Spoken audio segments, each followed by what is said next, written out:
My name is Memu Uzumaki, aka Rock Lee, and I fight with the power of youth!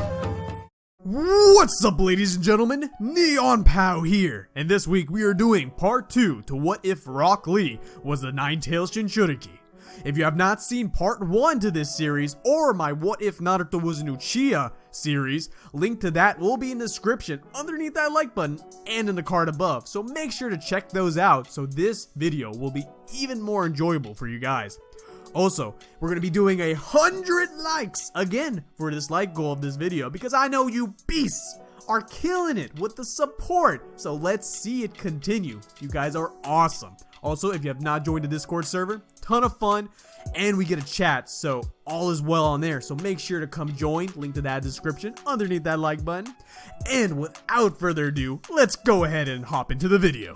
We last left our young Jinchuriki, Rock Lee, paving his way to becoming a full-fledged ninja by finally getting into the Ninja Academy after all the blood and sweat from all his hard work. Because of the insane achievement, Guy Sensei wanted to reward Lee by showing him a special technique that Lee, as a taijutsu user, will be able to make great use of, and is also safe. However, before Guy is able to show him the technique, he has to first explain the fundamentals to Lee. He tells Lee that even though he doesn't seem like it, he does indeed have chakra in his body. All life on Earth has chakra. The thing in this case is that he doesn't have much talent for it, meaning he isn't able to infuse that chakra to create special fancy schmancy jutsus like his peers. However, since he does indeed have chakra, he can do something with that could prove even better than any S-rank jutsu. Body enhancement abilities using chakra. This means that he can use the chakra in his body to enhance certain physical abilities such as strength, speed, and defense. These abilities will greatly improve Lee's fortitude in bringing his taijutsu to a completely different level. This is where Guy Sensei also tells that the chakra enhancement is a great tool, but it amounts to nothing if he doesn't increase his raw power. Guy introduces Lee to weight training and makes him keep constant leg weights on at all time, and increase his weights whenever he is training. And from then, the 4 years of Lee's Ninja Academy days pass by in what seems like a flash. During that time, Lee worked harder than he has ever with the assistance of his mentor, Guy. He was also, of course, made fun of and bullied day in and day out by his classmates. However, Lee's strong will would just take their criticism as motivation for himself. Nothing would ever bring down his spirit or mental fortitude. This, of course, shot up a nerve with Kurama. Kurama would usually never want to involve himself with the lowly interactions of human children, but Lee's response to all of the hate infuriated him. But what caught Kurama off guard the most was that Lee would specifically talk to him from time to time as a friend. Kurama would of course never respond, but Lee would talk to him regardless. Years of these interactions began to connect the two different but same entities. This connection between beast and human finally showed during Lee's graduation exam. To be able to graduate, one had to perform the clone jutsu, but as we know, Lee would never be able to do that, at least never anytime soon. Lee was aiming for a loophole. He would use his raw speed to create an alter image that would be perceived to be as a clone. It was definitely an ingenious plan, but the problem was that Lee was still not fast enough to make it look seamless. This is where Kurama had enough. He was tired of wasting away in Lee with no stimulation from emotional turmoil or even chakra consumption. He yelled out to Lee that just this one time, he would lend him his chakra to be able to enhance his speed to follow through with his little plan. Lee would normally refuse outside assistance, but he knows Kurama well enough that it is a sign of more than just offering help. It is the beginning of a possible friendship and working as a team. He accepts the offer, and when the graduation exam finally comes, Lee passes with flying colors. Of course, this surprised the other teachers and students, as they had no faith that Lee would be able to accomplish the clone jutsu, but to their dismay, it looked like Lee had done just that. With many complaints and frustrations, Lee was finally promoted to Genin, an actual ninja. And to Lee's surprise, he was put on team with his mentor, Guy Sensei. His partners along being Neji, Hyuga, and Tenten. Neji, of course, noticing Lee's perseverance, but still believing he won't amount to anything because his destiny is already set. A few months passed for Team Guy of doing random odd jobs around the village. The tuning exams were actually approaching, but Guy chose to actually hold his team back 1 year because he knew they were all indeed capable, but he wanted them to be at their best performance before trying to take it on. Instead of doing the tuning exam, he surprised his team with a B rank mission that was able to persuade the Hokage to give them. This excited Lee to the max as he could finally test out his new strength and enhancement powers.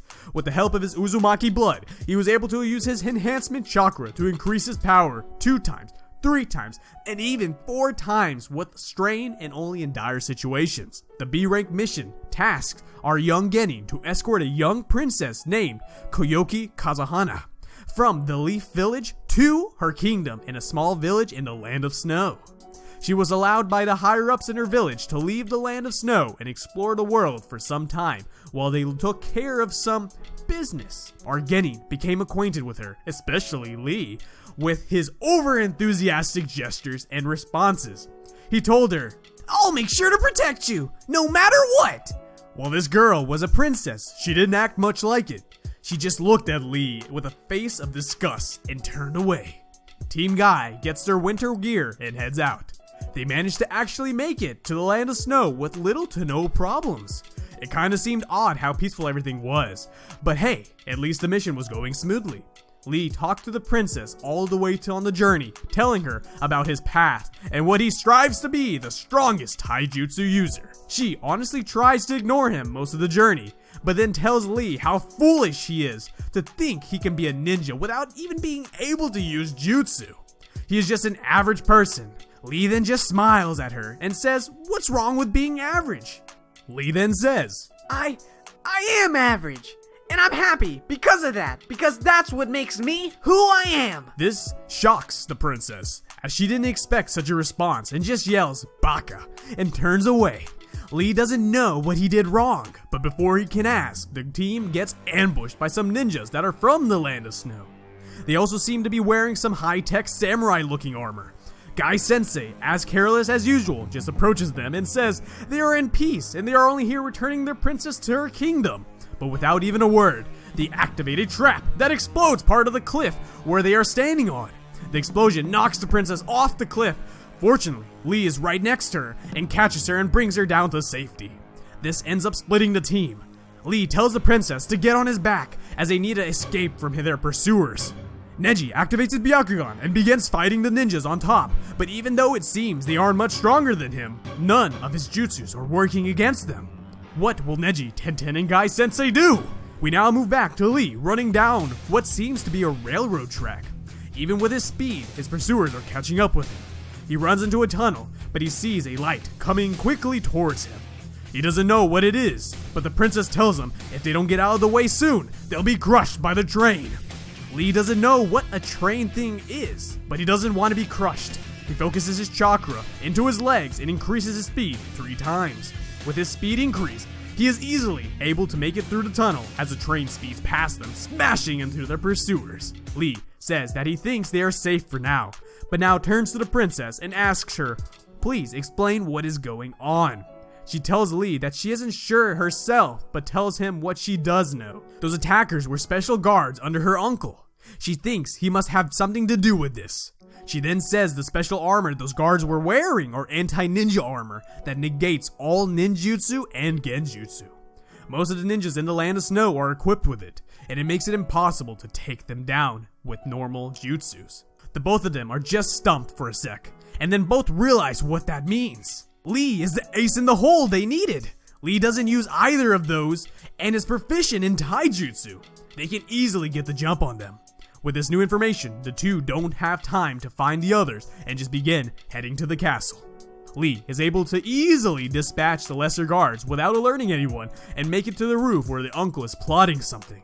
Lee also notices that Neji and Tenten have been captured in what looks at some electric field that probably negates chakra infusion. However, he doesn't see Guy Sensei, which does have him a bit worried, but then snaps out of it as he knows his mentor would never be defeated that easily. Lee plans on sneaking over to the uncle and trying to knock him out. But as he does, the clumsy Lee sleeps on a piece of ice and his head hits the ground. Both Neji and Tenten slap their faces for Lee's stupidity. This of course alerts the uncle, and he notices his niece and Leaf Ninja.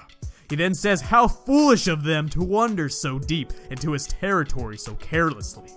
The princess then yells at the uncle to explain himself and what's going on. He says, "It's simple, my dear. I was just tired of your docile and idiotic father running the show. We have all this technological power and resources, and he refuses to expand our territory and wealth. A fool of that is not fit to be king. So I had him overthrown and set to execute him today." The princess begins crying and says, "How could you? He was always a good to you and always gave you the best as a younger brother." The uncle just spits and says that it was disgraceful to constantly be looked inferior to the older fool. He then tells the princess not to worry because she will too be joining her father's suit in the afterlife. Lee finally regains his senses and begins to look serious. He is tired of listening to the man ramble on. His reasons are childish and immoral. He can't let this tyranny continue. But before Lee can get ready, he instantaneously is set slamming into the wall.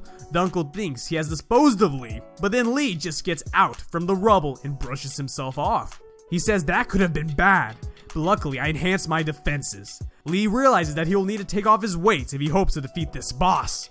He knows that Guy Sensei would approve of this dire situation.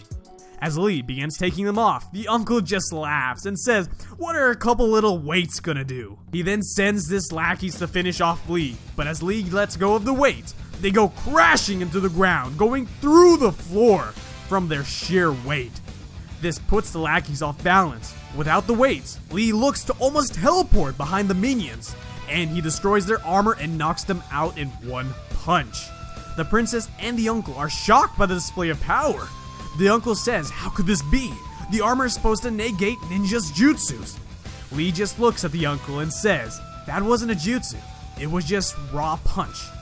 The uncle looks worried now, however, then begins to smirk. As Lee charges in for attack, the uncle shoots out a chakra beam directed at the princess. Lee has to bump up his multiplier to 3 times to just get to her in time. He saves her, but is hit with the blast on his left side of his body, making that part unusable. The uncle uses this and decides to charge at Lee and punch him in the gut, making Lee cough up blood, and then smash him into the ground. The uncle then picks up Lee by his slick golden hair and tells him that no matter how strong he got, he could never hope to get anywhere with his raw perseverance alone. He said he will never hope to save his friends or himself with his average abilities.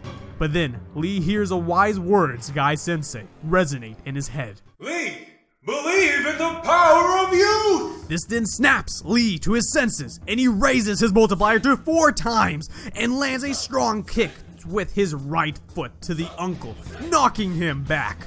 The uncle wonders how he still has so much power. Lee smiles and says that I will always have the power to fight when my friends are counting on me, even if it costs me my life. The uncle then yells, "You fool!" and shoots out a giant fireball at Lee. Lee charges a 4 times power punch and charges at the tyrant. Kurama, now awake from the commotion, and sighs and says this kid is really trying to get himself killed. He then lends Lee some of his chakra that defends Lee and amplifies his punch. The last thing the uncle sees before getting slammed into the ground is a yellow beast with an orange aura bursting through the flames. The evil uncle is now defeated. Lee just stands there smiling, feeling happy that he could protect his friends. He then begins falling back. Before he hits the ground, he is caught by a soft, warm body. Lee, unable to open his eyes from a lack of stamina, just begins complimenting Koyuki's soft thighs. Lee then hears, "Gosh, Lee, you're learning so fast, my young pupil." This then brings Lee back to reality, and he says, blushing profusely, Guy Sensei, what are you doing here? Guy Sensei tells Lee once they got separated, he has slipped on some ice while fighting the enemies and fell down the other side of the mountain.